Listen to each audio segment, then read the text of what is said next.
Hello everyone. Welcome to UPSC decoder. So, ఎలా ఉన్నారు అందరూ? సో, ఈరోజు నేను ప్రామిస్ చేసినట్టుగా ఎన్వైర్న్‌మెంట్ అయిపోయింది, పాలిటీ అయిపోయింది. ఇప్పుడు మన static and one of the important 4-6 క్వెషన్సే వస్తాయి మనకి ఎస్పెషల్లీ ఏన్షియంట్ అండ్ మిడీవల్ చూస్తే.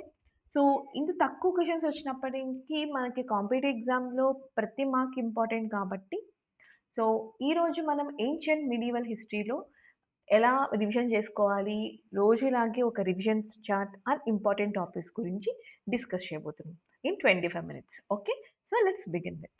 సో, ఫస్ట్ టాపిక్ మనకి Indus valley civilization and Vedic age. మనకి ప్రీ హిస్టారిక్ కల్చర్స్‌లో క్వెషన్స్ అనేవి చాలా తక్కువొస్తాయి. కానీ మీకొక basic idea Paleolithic, Mesolithic, Neolithic ఉంటే చాలు. అంతకు మించి డీప్ నాలెడ్జ్ అవసరం లేదు. ఎందుకంటే దానికి మనకి పర్టిక్యులర్ ఎవిడెన్స్ లేదు and it comes under archaeology. మనం దాని హిస్టరీ అని కూడా అనలేం కాబట్టి. సో, ఫస్ట్ చాప్టర్ మనకి Indus valley civilization and Vedic పీరియడ్‌లో మనకి మెచ్యూర్ ఫేజ్. సో, స్టార్ట్ అయిన phase, next mature phase and declining phase ఇలా ఐవీసీ డివిజన్ ఉంటుందని తెలుసు. సో, దీనిలో ఇంపార్టెంట్ సైట్స్ అయిన హరప్పా, మొహంజదారో అక్కడ ఏమేమి దొరికినియి. సో, ఈ పిక్టోగ్రాఫ్ బోస్టోవెన్ స్క్రిప్ట్ అంటాము. ఇది డిసిఫర్ చేయలేకపోయాం. సో, అక్కడ టౌన్ ప్లానింగ్ ఏంటి? వాళ్ళు ఎవరితో ట్రేడ్ చేశారు? రిలీజియన్. సో, ఫైనల్లీ ఎలా డిక్లైన్ అయింది? అలాగే ఇక్కడ మనకి ఒక రిలీజియన్ ఉంది. అట్‌లీస్ట్ మదర్ గాడెస్, పశుపతిదేవ్ అంటే ప్రోటోషే వీళ్ళని పూజించారు. కానీ టెంపుల్స్ ఉన్నాయంటే నో. అలాగే లిమిటెడ్ వెపన్స్ ఉన్నాయి. నో వెపన్స్ అని కూడా చెప్పలేం. సో, యూపీఎస్సీలో ఇలాంటి క్వెషన్స్ ఎక్కువ అడిగే ఛాన్సెస్ ఉంటాయండి. నో వెపన్స్ ఎట్ ఆల్ అంటే అది తప్పు. అది జనరలైజ్ స్టేట్‌మెంట్ అవుతది. సో, లిమిటెడ్ వెపన్స్ అంటే అది కరెక్ట్ స్టేట్‌మెంట్ అవుతది. సో, ఇలాంటి వాటిలో మీరు ఇలాంటి క్వెషన్స్ అప్పుడు మీరు చాలా జాగ్రత్తగా ఉండాలి. నెక్స్ట్ దాని తర్వాత మనకి సదర్న్ ఏరియా ఆఫ్ రవి దగ్గర మనకి నార్తర్న్ పార్ట్ ఆఫ్ రాజస్థాన్‌లో మళ్ళీ ఎర్లీ వేదిక్ సివిలైజేషన్ స్టార్ట్ అవుతది. సో, అక్కడ మనకి ఆర్యన్ మైగ్రేషన్ పీరియడ్ చాలా అసలు ఎవరి వల్ల స్టార్ట్ అయింది అంటే డిఫరెంట్ వాళ్ళు డిఫరెంట్ పర్స్పెక్టివ్స్ చెప్పారు. వాళ్ళల్లో మనం మ్యాక్స్ ముల్లర్ థియరీ ఎక్కువ వైడ్‌గా యాక్సెప్ట్ చేస్తాం. అదే Aryan migration theory. So, central Asia నుంచి వచ్చారని చెప్పారు. సో, దాని తర్వాత నెమ్మదిగా వీళ్ళు వేదాలు కంపైల్ చేయడం జరిగింది. సో, రిగ్వేద, సామవేద, యజుర్వేద అండ్ అథర్వణ వేద. So, Rigveda is the oldest 1028 హిమ్న్స్ ఉంటాయి. సో, రిగ్వేదాలో ఎక్కువ సార్లు ఉన్న వర్డ్స్, నంబర్ ఆఫ్ టైమ్స్ ఓం ఎన్నుంది, గోవు ఎన్ని సార్లు ఉన్నాయి, అశ్వ ఎన్ని సార్లు ఇవి కూడా చాలా ఇంపార్టెంట్ అండి. ఓకేనా? అండ్ రిగ్వేద ఎవరు కంపైల్ చేశారో దేని గురించి ఉంది, సామవేద దేని గురించి, యజుర్వేద దేని గురించి, అథర్వణ వేద నారాయణస్ కంపైల్ చేశారు. But later on Aryans accept చేశారు. ఇది కూడా చాలా ఇంపార్టెంట్. అలాగే మనకి సభ, సమితి ఇవి ట్రైబల్ అసోసియేషన్స్ అని మనం చాలా సార్లు చూసాము. సో, వీటి రోల్ ఏంటి? అలాగే విధాత అనే ఇంకో ట్రైబల్ అసోసియేషన్ ఉంటుంది. దాని రోల్ ఏంటి? సో, వర్ణ సిస్టమ్ ఎకనామికల్‌గా, సోషల్‌గా వుమెన్ స్టేటస్ ఎర్లీ వేదిక్‌లో ఎలా ఉండేది? ఇవి కూడా మీకు చాలా ఇంపార్టెంట్. నెక్స్ట్ మనం లేటర్ వేదిక్ పీరియడ్ వస్తే నెక్స్ట్ గంగా బేసిన్‌కి స్లోగా మూవ్ అవ్వడం జరిగింది. సో, మనకి ఇండస్ వ్యాలీ సివిలైజేషన్ వాళ్ళకి అన్ని మెటల్స్ గురించి తెలుసు ఎక్సెప్ట్ ఐరన్. సో, వీళ్ళకి ఐరన్ గురించి తెలీదు. అవునా? మరి వీళ్ళకి ఐరన్ గురించి తెలియదు సరిగ్గా. కానీ ఈ ట్రాన్సిషన్ ఫేజ్‌లోనే వీళ్ళకి ఐరన్ గురించి తెలుసు. ఇది మీరు గుర్తుపెట్టుకోవాలి. ఇది చాలా ఇంపార్టెంట్ పాయింట్ మాట. సో, ఈ లేటర్ వేదిక్ పేలోనే అక్కడ జనపదాసల్లా అక్కడ ఫస్ట్ పదాసల, జనపదాసల్లా ఇప్పుడు మహాజనపదాస్ అయినియి. సో, ఆ మహాజనపదాస్ 16 దానిలో కొన్ని రిపబ్లిక్స్ ఉన్నాయి. కొన్ని నార్మల్‌గా మొనార్క్స్ ఉన్నాయి. ఏ రిపబ్లిక్స్, ఏ మొనార్క్స్ కూడా ఇంపార్టెంట్. అండ్ చేంజెస్ అలాగే సోషల్ ఈవిల్స్ జీయూవీడీఎన్. ఈ సోషల్ ఈవిల్స్ అన్నీ మనకి లేటర్ వేదిక్‌లో స్టార్ట్ అయినాయి. అంటే గోత్ర, అన్‌టచబిలిటీ, వర్ణ సిస్టమ్, ద్విజ అండ్ నియోగ. సో, ఇవన్నీ మనకి లేటర్ వేదిక్ పీరియడ్‌లో స్టార్ట్ అయినాయి. సో, ఇవి ఎక్కడ ఎక్కువ మోర్‌గా ఫ్లరిష్ అయిందంటే గంగా బేసిన్‌లో. సో, వీళ్ళకి ఐరన్ గురించి తెలుసు. అండ్ ఉపనిషదస్ అండ్ జనక, వజ్నలక వీళ్ళందరూ చాలా ఇంపార్టెంట్ ఫిగర్స్ అండి. ఇప్పుడు క్యాస్ట్ సిస్టమ్ చాలా రిజిడిఫై అయ్యింది. ఎందుకంటే గోత్రాస్ కూడా వచ్చినియి, అన్‌టచబిలిటీ పెరిగిపోయింది. సో, వీళ్ళు పెయింటెడ్ గ్రేవర్ పాటరీ వాడారు. అలాగే ఐవీసీ వాళ్ళ పాటరీ ఏంటో మీరు నాకు కమెంట్ సెక్షన్‌లో కమెంట్ చేయండి. అలాగే ఎర్లీ వేదిక్ పీరియడ్‌లో వాళ్ళు ఆర్టిఫాక్ట్స్‌కి ఇంపార్టెన్స్ ఇచ్చారా లేదా అని కూడా నాకు కమెంట్ సెక్షన్‌లో మెన్షన్ చేయండి. Next Maurya empire and Gupta. Next మనకి మహాజనపదాస్‌లో మగధ రీజియన్ చాలా ప్రామినెంట్ రీజియన్ అవుతది 16లో కూడా. సో, వాళ్ళని డిఫరెంట్ కింగ్డమ్స్ హరియాంక, శిశునాగ వీళ్ళందరూ చాలా మంది రూల్ చేస్తారు. వాళ్ళలో మనం డివిజన్‌లో ఉన్నాం కాబట్టి మౌర్యాల ఇంపార్టెంట్ వాళ్ళు మనకి ఎక్కువ మనం కాన్సంట్రేట్ చేయాలి. సో, వాళ్ళల్లో మనకి మౌర్యన్ అండ్ గుప్తాస్ ఆర్ చాలా ఇంపార్టెంట్ అండి. వీళ్ళల్లో గుప్తా ఏజ్‌ని మనం గోల్డెన్ పీరియడ్ అనొచ్చు. అండ్ మౌర్యన్స్ కూడా important. So, founder Chandragupta Maurya. So, ఈయన last Nanda dynasty king so, Dhanananda వాళ్ళని ఓడించి డీథ్రోన్ చేసి చంద్రగుప్త మౌర్య గారు స్టార్ట్ చేశారు డైనాసిటీని with the help of Kautilya or Vishnugupta or Chanakya. So, ఈయన ధననందన్ ఓడించారు మనకు తెలిసిందే. కౌటిల్య ఈయన అర్థశాస్త్రం రాశారు. నెక్స్ట్ దాని తర్వాత బిందుసార మనకి లాస్ట్ వరకు సౌత్ ఇండియా వరకు ఎక్స్‌పాండ్ చేస్తాకి ట్రై చేశారు. ఈయన స్లేయర్ ఆఫ్ ఎనిమీస్ అంటాం. నెక్స్ట్ అశోక. అశోక రాసిన ఎడిక్ట్స్ అశోక చెక్కిచ్చిన పిల్లర్ ఎడిక్ట్స్ ఇవన్నీ చాలా ఇంపార్టెంట్ అండి మనకి. సో, దానిలో ఏ పిల్లర్ ఎడిక్ట్‌లో ఏదుంది? ఏ ఎడిక్ట్ దేనికోసం మెన్షన్ చేశారు? అది కూడా చాలా ఇంపార్టెంట్. అది మీరు గుర్తుపెట్టుకోవాలి. అండ్ కళింగ వారి గురించి దేని గురించి రాసుంది. సో, కళింగ వారి తర్వాత అశోకలో వచ్చిన చేంజెస్ ఏంటి? అండ్ అశోక దమ్మ అనే పాలిసీలో అండ్ బుద్ధిజంకి ఉన్న డిఫరెన్స్ ఏంటి? ఇది మీకు చాలా ఇంపార్టెంట్. అలాగే addicts, administration and finally decline చాలా ఇంపార్టెంట్ అండి. సో, ఇవి కాకుండా మనకి చూస్తే నెక్స్ట్ గుప్తా ఏజ్ చూసాం. గుప్తా ఏజ్‌లో మనకి చంద్రగుప్త 1 సో, మనకి మౌర్యన్స్ అనేది కంప్లీట్‌లీ సెంట్రలైజ్డ్ అడ్మినిస్ట్రేషన్. అవునా? ఇది డీసెంట్రలైజ్డ్ అడ్మినిస్ట్రేషన్. ఇది మీరు గుర్తుపెట్టుకోవాలి. సో, డీసెంట్రలైజ్డ్ అడ్మినిస్ట్రేషన్‌లో చంద్రగుప్త 1 మనకి తెలుసు. చాలా సార్లు చంద్రగుప్త 1, 1, 1 అని వింటూ ఉంటాము. సో, చంద్రగుప్త 1 320 సీఈలో ఈ ఎంపైర్‌ని ఫౌండ్ చేస్తే, మనకి సముద్రగుప్తి వీణా ప్లేయర్ కూడా ఈయన నెపోలియన్ ఆఫ్ ఇండియా అంటారు. ఎవరంటారు? ఎవరంటారు? స్మిత్ గారంటారు. అలాగే నెక్స్ట్ చంద్రగుప్త 2 విక్రమాదిత్య అంటాం. సో, ఈయన greatest one of the important greatest ruler. ఈయన దానిలోనే మనకి ఫస్ట్ చైనీస్ ట్రావెలర్ ఫాహెన్ వచ్చారు. ఇది మీరు గుర్తుపెట్టుకోవాలి. నెక్స్ట్ వీళ్ళల్లోనే మనకి చంద్రగుప్త 2 టైంలోనే మనకి నవరత్నాస్ ఉంటారు ఆయన కోర్ట్‌లో. వాళ్ళలోనే కొంతమంది ఆర్యభట్ట, కాళిదాస వీళ్ళందరూ చాలా ఇంపార్టెంట్ అండి. సో, ఆర్యభట్ట మనకి పైకి, జీరోకి and rotation of the earth అంటే భూమి తన చుట్టూ తను తిరుగుతుందని చెప్పారు కానీ ఇక్కడే మనకి యూపీఎస్సీ ట్రాప్ ఉండే ఛాన్సెస్ ఎక్కువున్నాయి. So, heliocentric theory Aryabhatta propose చేయలేదు. సో, హీలియోసెంట్రిక్ థియరీ ప్రపోజ్ చేసింది Copernicus. Whereas rotation of earth propose చేసింది ఆర్యభట్ట. ఇక్కడ మీరు కన్‌ఫ్యూజ్ అవ్వద్దు. అలాగే కాళిదాస చాలా ఇంపార్టెంట్ పోయెట్ అండి. అభిజ్ఞాన శకుంతలం, కుమార సంభవం, మేఘదూతం ఇలాంటివి రాసారు. వీళ్ళ వర్క్స్ కూడా చాలా ఇంపార్టెంట్. ఇకపోయి ఆర్ట్‌కొస్తే అజంతా కేవ్ పెయింటింగ్స్, స్కల్ప్చర్స్, వాళ్ళు ఇంపార్టెన్స్ ఇచ్చిన టెంపుల్స్ ఆర్కిటెక్చర్ ఇయన్నీ చాలా ఇంపార్టెంట్. అలాగే మనకి Nalanda university and Kumaragupta and finally Hun ఇన్వేషన్స్‌తో దీన్ని డిక్లేర్. ఇలా మీరు మౌర్యన్స్‌ని, గుప్తాస్‌ని ఇలా ఒక మేబీ చార్ట్ లాగే చదువుకుంటే మీకు చాలా ఉపయోగపడుతుంది. సో, గుప్తాస్ తర్వాత మనకి ఆల్రెడీ వీళ్ళు డీసెంట్రలైజ్డ్ అడ్మినిస్ట్రేషన్. దీని తర్వాత రాజ్యం ముక్కలు ముక్కలుగా అయిపోతుంది. సో, వాళ్ళలో మనకి పుష్యభూతి డైనాస్టీకి చెందిన హర్ష మల్ల మీకు ఇంపార్టెంట్ అవుతారు. సో, హర్షలో చాలా తక్కువ ఇంపార్టెంట్ పాయింట్స్ ఉంటాయి. అవి కూడా మీరు ఒక్కసారి చూసుకోండి. ఓకేనా? దీని తర్వాత మనకి సౌత్ ఇండియాలో ఏం జరుగుతుంది? ఇది చాలా ఇంపార్టెంట్ అండి.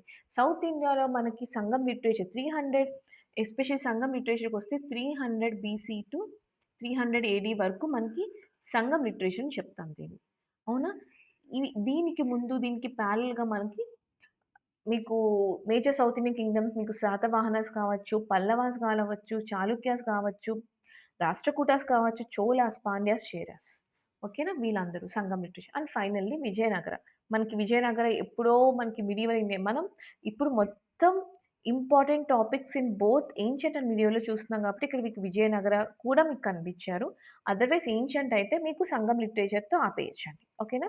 సో, వీళ్ళల్లో శాతవాహనాస్ ఇంపార్టెంట్. ఇదే first major Deccan dynasty. Next Pallavas, Mahabalipuram temple, shore temple ఇయన్నీ కూడా అండ్ దానిలో ఇంపార్టెంట్ టెంపుల్స్ వాటికి కరెస్పాండింగ్‌గా కింగ్స్ గురించి చూసుకోండి. అలాగే చాళుక్యాస్, బాదామి చాళుక్యాస్‌లో ఈయన పులకేశిన్ II హర్షాని డిఫీట్ చేసి ఇది ఐహోల్ ఇన్‌స్క్రిప్షన్‌లో రాసుంది. దీన్ని కూడా మీరు కాన్సంట్రేట్ చేయాలి. అండ్ రాష్ట్రకూటాస్. ఎల్లోరా కేవ్స్‌లో చాలామంది ఈ రాష్ట్రకూటాస్ మళ్ళీ మనకి ఎల్లోరా కేవ్స్ ఈరోజు చూస్తాం.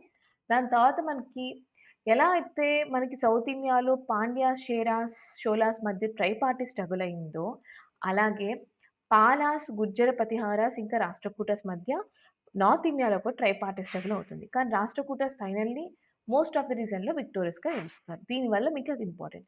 నెక్స్ట్ ఇంకా చూస్తే చోళాస్, చేలాస్, పాండ్యాస్ చాలా ఇంపార్టెంట్ అండి.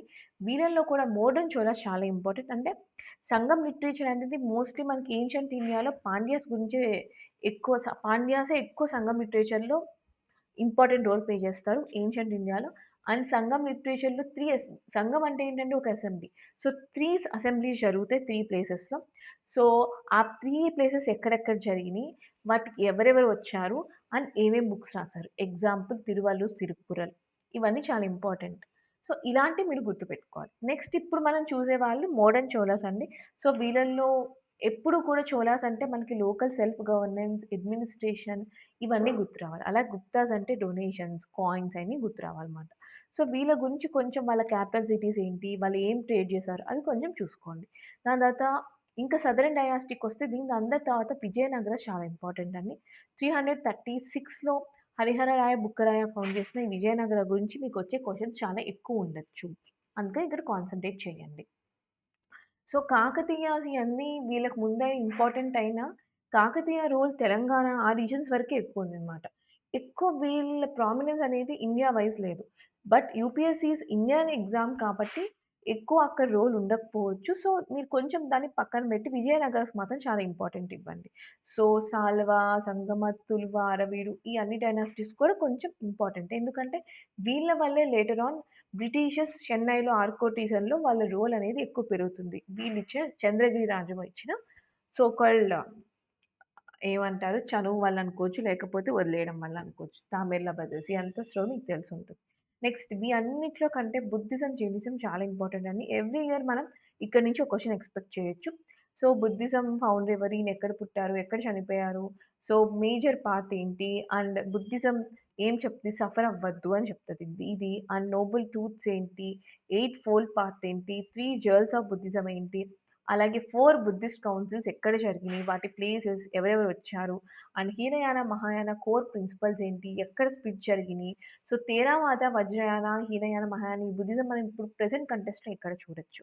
సో, ఇలా మీరు తెలుసుకుంటే సరిపోదు. అండ్ వాళ్ళు కంపైల్ చేసిన books. In the same way Jainism కూడా అండి. సో, మహావీర ఎక్కడ పుట్టారు?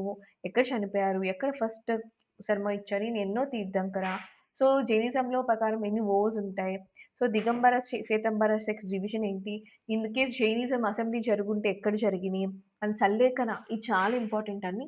ఎంతమంది కింగ్స్ సల్లేఖన వల్ల చనిపోయారు మన హిస్టరీలో? అంటే సల్లేఖన అనేది వాళ్ళ ఇదిలో ఒక ఇంపార్టెంట్ రిచువల్ అనుకోండి. కానీ మనది డెత్ కింద తీసుకుంటున్నాం.